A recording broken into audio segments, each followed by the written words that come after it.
Looking at Philosophy by Donald Palmer. The unbearable heaviness of philosophy made lighter.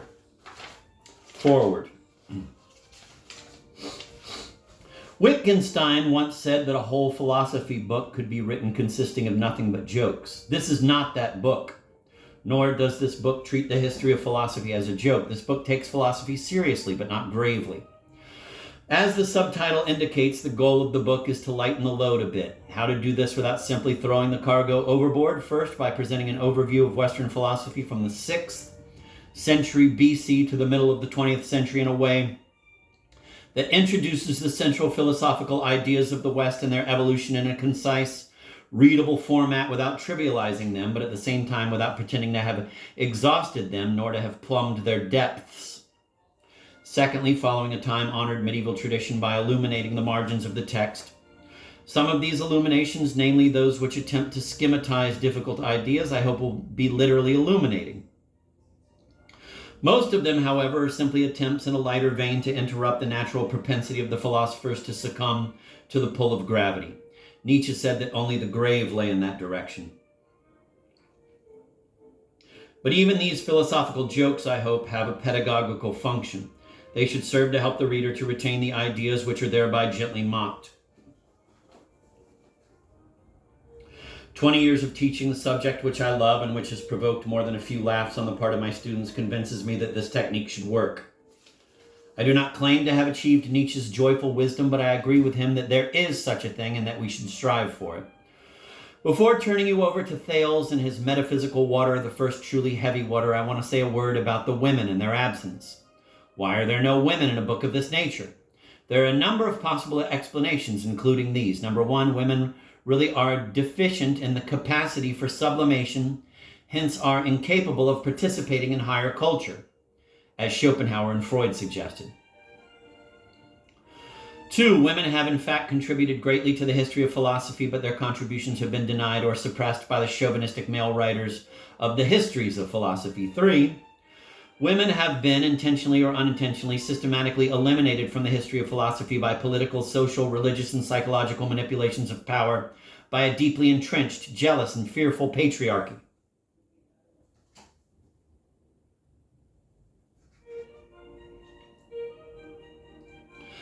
I am certain that the first thesis does not merit our serious attention. I think there is some truth to the second thesis, and I may be partially guilty of suppressing that truth. For example, the names of at least 70 women philosophers in the late classical period alone have been recorded, foremost of which are Aspasia, Diotima, Arete, and Hypatia. Hypatia has been belatedly honored by having a journal of feminist philosophy recently named after her. Jumping over centuries to our own age, we find a number of well-known women contributing to the history of philosophy in the first half of the current century, including Simone de Beauvoir, Suzanne Langer, and L. Susan Stebbing. However, no matter how original, deep, and thought-provoking were the ideas of these philosophers, I believe that for a number of reasons, those reasons given in the second and third theses are probably most pertinent here. None of them has been as historically significant as those philosophers which have been dealt with in this book. Fortunately, things have begun to change in the last few years. An adequate account of contemporary philosophy could not in good faith ignore the major contributions to the analytic tradition of philosophers like Iris Murdoch, Philippa Foot, G.E.M. Anscombe, and Judith Jarius Thomson, nor those contributions to the continental tradition made by Gayatri Chakravorty Spivak, Monique Wittig, Luce Irigaray, and Julia Kristeva. Furthermore, a new wave of feminist philosophers is already beginning to have considerable impact on the content of contemporary philosophy and not merely on its style. So in spite of the risks I defend the third thesis, I truly believe that if women had not been systematically excluded from major participation in the history of philosophy, that history would be even richer, deeper, more compassionate, and more interesting, not to mention more joyful, than it already is. Finally, I want to say that I've had some help with this book. Carrie Walken, reviewers Job Clement, Daytona Beach Community College, Hans Hansen, Wayne State University, Yukio Shirahama, San Antonio College, and William Tinsley, Foothill College, read parts of the manuscript and provided helpful suggestions. Donald Porter, College of San Mateo, read the whole thing. He clearly understood exactly what I was trying to achieve and gave me many good ideas for doing it better. Jim Bull, my editor at Mayfield Publishing Company, had faith in this project from its inception. He has provided unqualified support from start to finish. My thanks to Mary Faulkner and Linda Toy of Mayfield's production department for their help and expertise. Also thanks to Robin Movat, whose hand lettering helped give this book the look I wanted. Layla May has been my most acute critic and my greatest source of inspiration. She kept me laughing during the dreariest stages of the production of the manuscript, often finding on its pages jokes which weren't meant to be there. I hope she managed to catch most of them. There probably are still a few pages which are funnier than I intended them to be. For Katerina and Christian. The story of Western philosophy begins in Greece. Why Greece and not, for example, Egypt or Judea? For one reason, there was no priestly class of censors in Greece. For another, the Greek imagination had always been fertile and concerned with intimate detail. For example, Homer's description of Achilles' shield takes up 4 pages of the Iliad.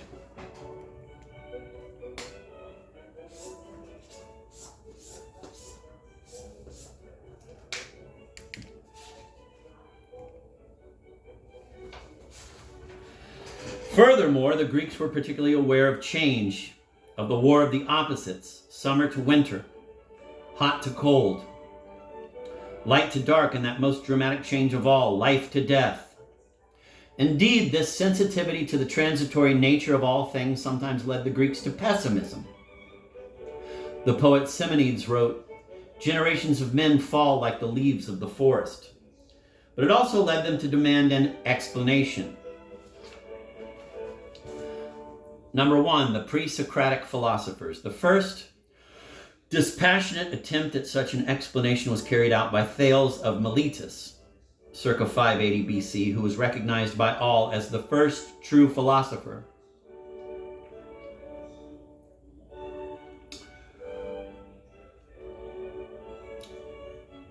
He asked questions like, what substance must underlie grass to allow it to be transformed to milk?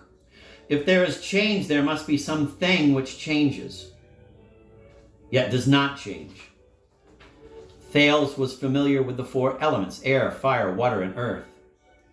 He assumed that all things must ultimately be reducible to one of these 4, but which one?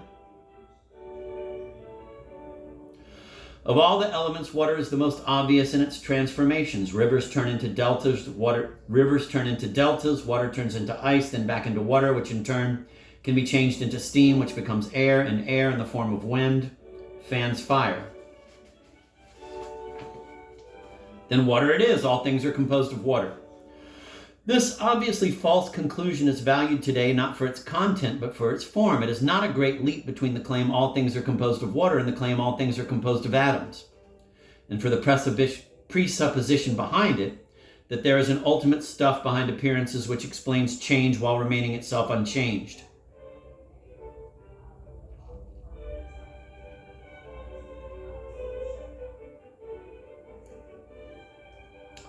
Quote, the world is so made that that which appears is made up of that which is not seen, end of quote.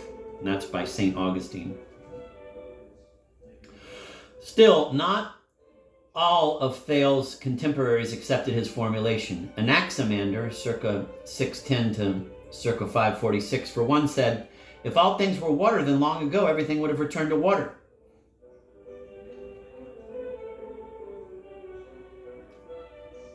He asked how water could become its deadly enemy, fire. How equality could give rise to its opposite.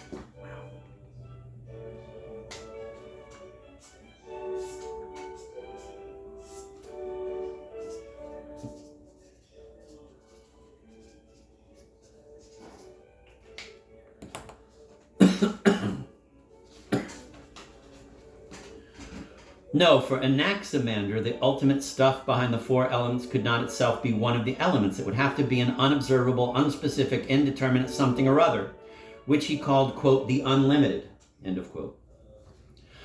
But his followers asked, how much better is an unspecific, indeterminate something or other than nothing at all? They decided that it was no better. In fact, it was the same as nothing at all. And knowing that ex nihilo nihil, from nothing comes nothing, they went on searching for the mysterious ultimate stuff. Anaximenes, circa 545, thought it was air. The air which we experience, common sense air, is a halfway house between all the other forms into which primordial air can be transformed through condensation and rarefaction. With the idea of condensation and rarefaction, Anaximenes introduced the important claim that all differences in quality are really differences in quantity. Just more or less stuff packed into a specific space, an idea with which many scientists would agree today. These first three philosophers, Thales, Anaximander, and Anaximenes, are known as the Milesians because they all came from the Greek colony of Miletus on the Asian coast, and because they constitute the first school of philosophy. In spite of the differences among them, they shared a number of characteristics, some of which would eventually become part of the Western scientific tradition. A desire for simple explanations, a reliance on observation to support their theories, a commitment to naturalism, the view that natural phenomena should be explained in terms of other natural phenomena, and monism, the view that ultimately there is only one kind of stuff. The school of Miletus ended when the tenuous peace between the Greek outpost in Persia collapsed and the Persians overran the city. The Milesians' successor, Pythagoras, 572 to 500, did not seek ultimacy in some material element as his predecessors had done. Rather, he held the curious view that all things are numbers. Literally understood, this seems absurd, but among other things, Pythagoras meant that a correct description of reality must be expressed in terms of mathematical formulas. Furthermore, he anticipated the bulk of Euclid's writings on geometry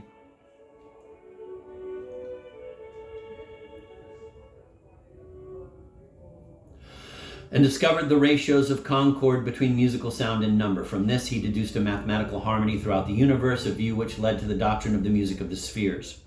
The influence of Pythagoras was so great that the school of Pythagoreans lasted almost 400 years. The spell he cast on Plato alone would be enough to guarantee Pythagoras a permanent place in the history of philosophy. There was another less scientific aspect of Pythagoras' teachings which should be noted. He was the leader of a religious cult whose members had to obey a strict number of esoteric rules based on asceticism, numerology, and vegetarianism. In spite of their vegetarianism, Pythagoreans had to forswear eating beans. This is because eating beans is a form of cannibalism. A close look at the inside of a bean reveals that each one contains a small embryonic human being, or human being, as the case may be. The next philosopher, Heraclitus, 470 BC, had a new insight. The basic stuff is fire, though he seems to have understood this idea more in a metaphorical than in a literal sense. There's something about the nature of fire which explains both the appearance of stability, the flame's form is stable, and the fact of change, in the flame everything changes.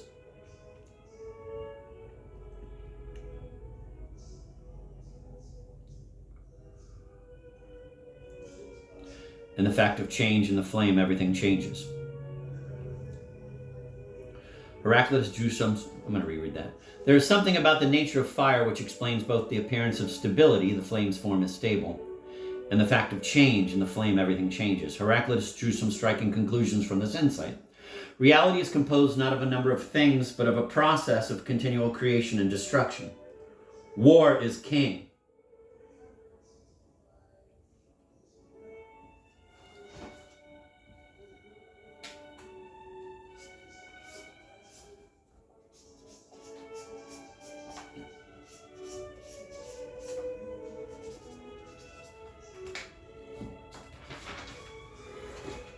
You can't step in the same river twice.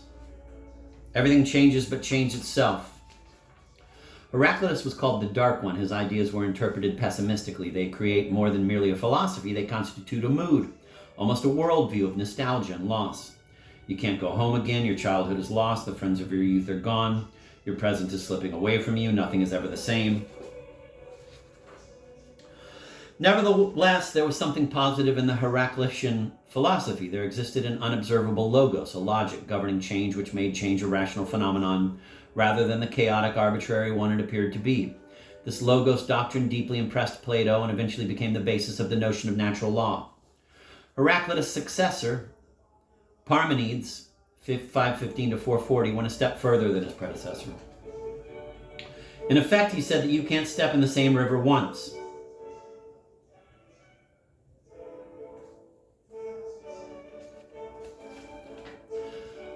Parmenides saw reality as an absolute plenum, chock full of being.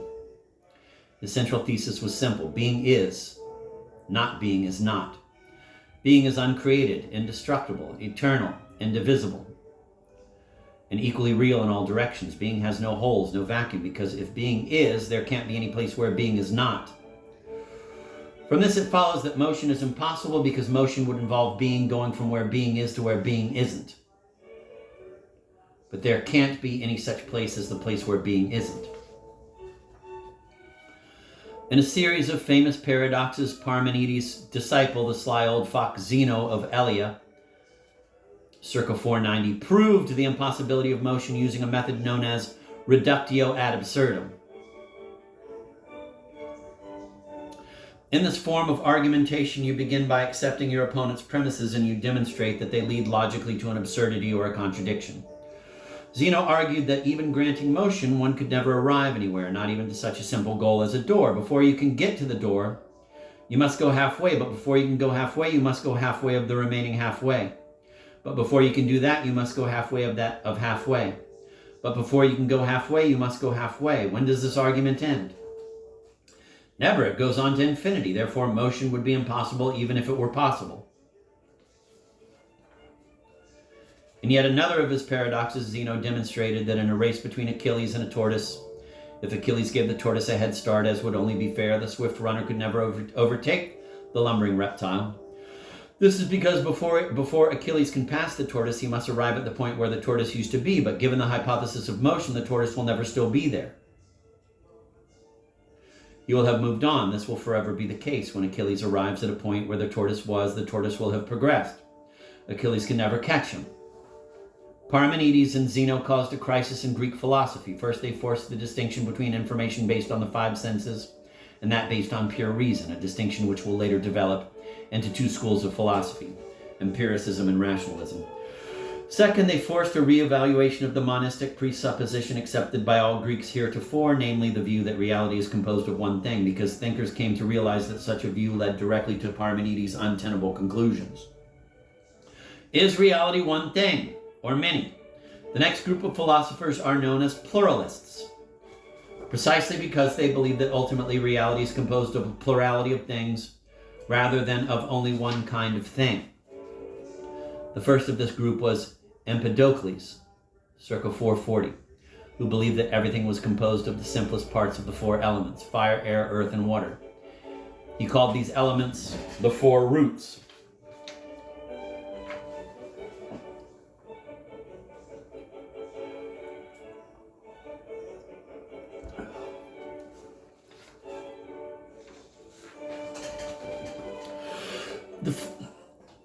But in the face of Zeno's critique of motion, Empedocles believed he needed to posit two forces to explain change and movement. These he called love and strife. Love is the force of unity, bringing together unrelated items to produce new creations, and strife is the force of destruction, breaking down old unities into fragments.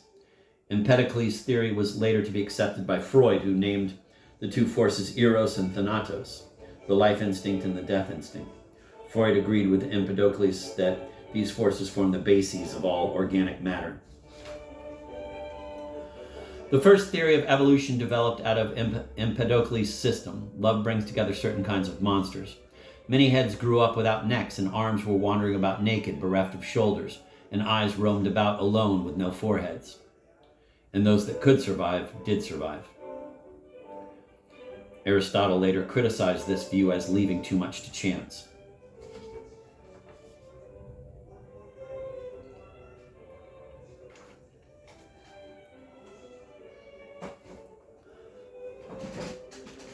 The next pluralist, Anaxagoras, 500 to 428, found Empedocles' theory too simplistic. He replaced the four roots with infinite seeds.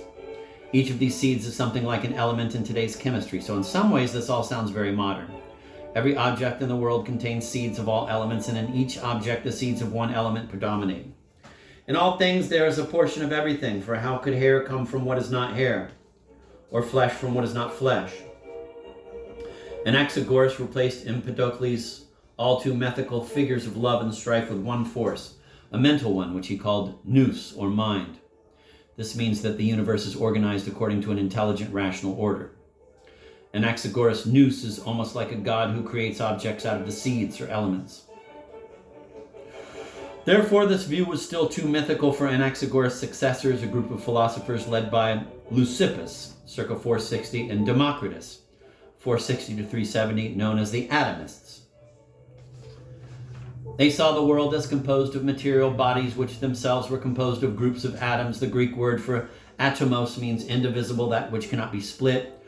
Democritus made each atom a little piece of pyramidion being, uncreated, indestructible, eternal, indivisible, containing no holes, and set them moving through empty space, which, contrary to Parmenides, was now real, traversing absolutely necessary paths which were determined by rigid natural laws. Thus, by the year 370 BC, Greek philosophy had been led to a thoroughgoing materialism and a rigorous determinism. There was nothing in the world but material bodies, and there was no freedom, only necessity.